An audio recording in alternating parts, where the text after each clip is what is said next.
Mahmud II, Ottoman Turkish, Mahmud sānī, the 20th of July 1789, the 1st of July 1839, was the 30th Sultan of the Ottoman Empire from 1808 until his death in 1839. He was born in the Topkapi Palace, Constantinople, the posthumous son of Sultan Abdulhamid I. His reign is notable mostly for the extensive administrative, military and fiscal reforms he instituted, which culminated into the Decree of Tanzimat, Reorganization, that was carried out by his sons Abdülmecid I and Abdülaziz I. His mother was Valide Sultan Naksh-i-Dil Haseki, who according to legend was a cousin of Joséphine de Beauharnais, wife of Napoleon Bonaparte. In 1808, Mahmud II's predecessor, and half-brother, Mustafa IV ordered his execution along with his cousin, the deposed Sultan Selim III, in order to defuse the rebellion. Selim III was killed, but Mahmud was safely kept hidden by his mother and was placed on the throne after the rebels deposed Mustafa IV. The leader of this rebellion,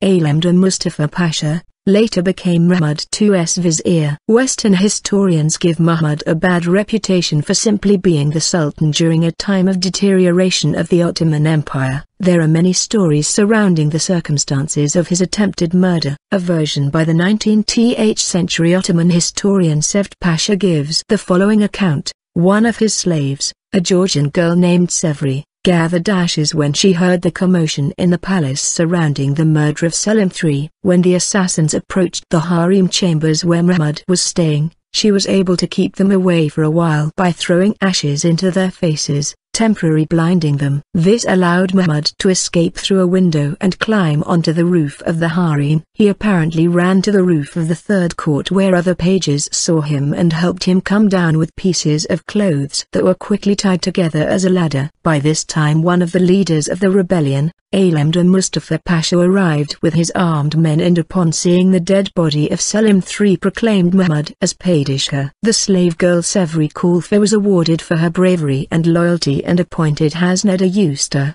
the chief treasurer of the imperial harem, which was the second most important position in the hierarchy. A plain stone staircase at the Alt-Nile, Golden Way, of the harem is called Staircase of Sevri, Jevri, Kulfa, since the events apparently happened around her and are associated with her. The vizier took the initiative in resuming reforms that had been terminated by the conservative coup of 1807 that had brought Mustafa IV to power. However, he was killed during a rebellion in 1808 and Mahmud II temporarily abandoned the reforms. Mahmud II's later reformation efforts were more successful. During the early years of Mahmud II's reign, his governor of Egypt Mehmet Ali Pasha successfully reconquered the holy cities of Medina, 1812, and Mecca, 1813, from the Najdi rebels.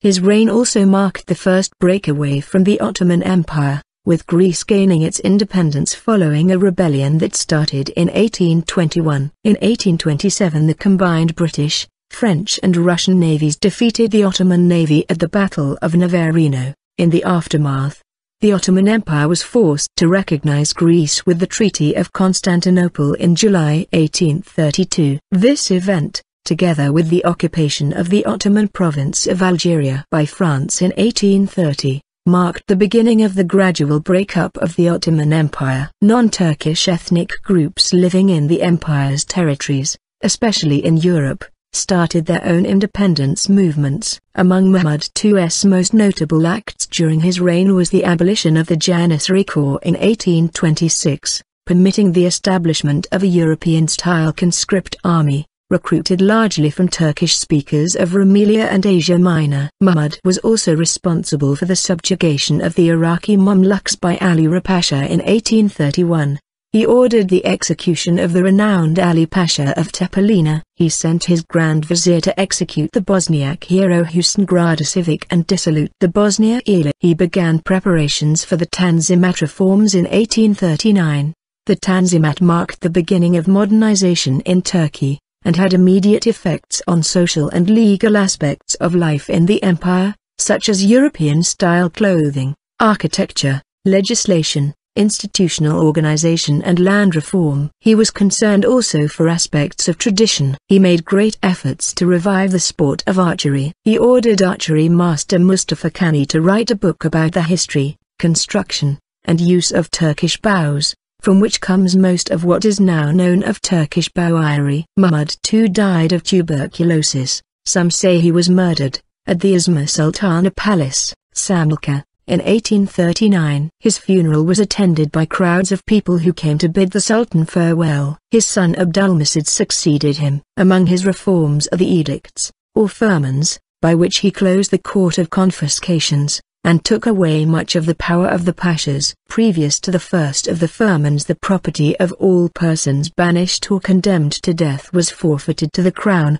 and a sordid motive for acts of cruelty was thus kept in perpetual operation. Besides the encouragement of a host of violators, the second firman removed the ancient rights of Turkish governors to doom men to instant death by their will. The pashas, the agas, and other officers were enjoined that they should not presume to inflict, themselves, the punishment of death on any man, whether or Turk, unless authorized by a legal sentence pronounced by the Qadi, and regularly signed by the judge. Mahmud also created an appeals system by a criminal to one of the Qas Askar, chief military judge, of Asia or Europe, and finally to the Sultan himself, if the criminal chose to persist in his appeal. About the same time that Mahmud II ordained these changes, he personally set an example of reform by regularly attending the Divan, or State Council, instead of secluding himself from the labors of state. The practice of the Sultan avoiding the Divan had been introduced as long ago as the reign of Suleiman I, and was considered as one of the causes of the decline of the empire by a Turkish historian nearly 2 centuries before Mahmud II's time. Mahmud II also addressed some of the worst abuses connected with the Vakifs, by placing their revenues under state administration. However, he did not venture to apply this vast mass of property to the general purposes of the government. In his time the financial situation of the empire was troubling, and certain social classes had long been under oppression under difficult taxes. In dealing with the complicated questions that therefore arose, Mahmud II is considered to have demonstrated the best spirit of the corpulous. A firman of February 22, 1834 abolished the vexatious charges which public functionaries, when traversing the provinces, had long been accustomed to take from the inhabitants. By the same edict all collection of money, except for the 2 regular half-yearly periods, was denounced as abuses. "No one is ignorant," said Sultan Mahmud II in this document, "that I am bound to afford support to all my subjects against vexatious proceedings, to endeavor unceasingly to lighten, instead of increasing their burdens, and to ensure peace and tranquility. Therefore, those acts of oppression are at once contrary to the will of God, and to my imperial orders.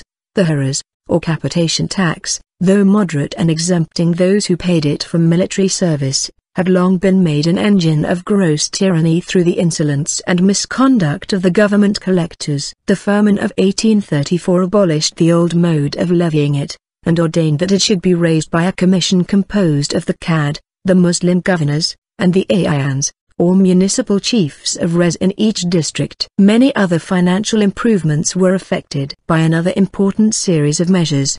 The administrative government was simplified and strengthened, and a large number of sinecure offices were abolished. Sultan Mahmud II provided a valuable personal example of good sense and economy, organizing the imperial household, suppressing all titles without duties, and all salaried officials without functions. Mahmud II dealt effectively with the military fiefs, the mares and their ziamates. These had been instituted to furnish the old effective military force, but had long ceased to serve this purpose. By attaching them to the public domains, Mahmud II materially strengthened the resources of the state, and put an end to a host of corruptions. One of the most resolute acts of his ruling was the suppression of the deposed, the hereditary local chiefs, with power to nominate their successors in default of male heirs, which, in one of the worst abuses of the Ottoman feudal system, had made themselves petty princes in almost every province of the empire. The reduction of these insubordinate feudatories was not effected at once,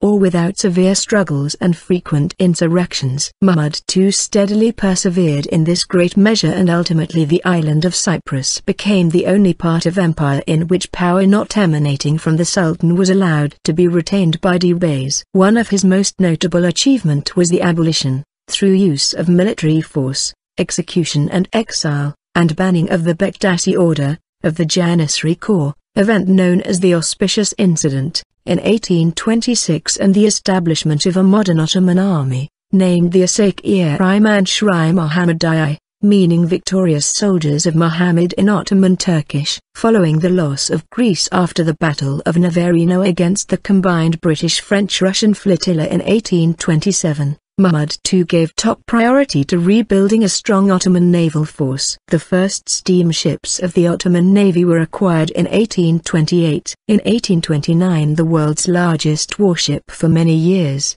the 201 by 56 Gadem, 1 Gadem equals 37.887 centimeters, or 76.15 meters times 21.22 meters, 249.8 feet times 69.6 feet, ship of the line Mahmud-ı, which had 128 cannons on 3 decks and carried 1,280 sailors on board, was built for the Ottoman Navy at the Imperial Naval Arsenal, ثانى, on the Golden Horn in Constantinople. Gadem, which translates as foot, is often misinterpreted as equivalent in length to 1 imperial foot, hence the wrongly converted dimensions of 201 by 56 feet, or 62 by 17 meters in some sources. The 2006 historical detective novel The Janissary Tree, by Jason Goodwin, is set in 1836 Constantinople, with Mahmud II's modernizing reforms, and conservative opposition to them, forming the background of the plot. The Sultan himself and his mother appear in several scenes. The 1989 film Intimate Power, also known as The Favorite, is adapted from an historical fiction novel by Prince Michael of Greece. It portrays a legend about Amy Dubuque de Reverie as a young captured French girl who, after spending years in an Ottoman harem, outlives 2 sultans and protects Mahmud as his surrogate mother. Mahmud is a minor role in the film but is portrayed as both an adult and a child. The film concludes with a variation of his dramatic succession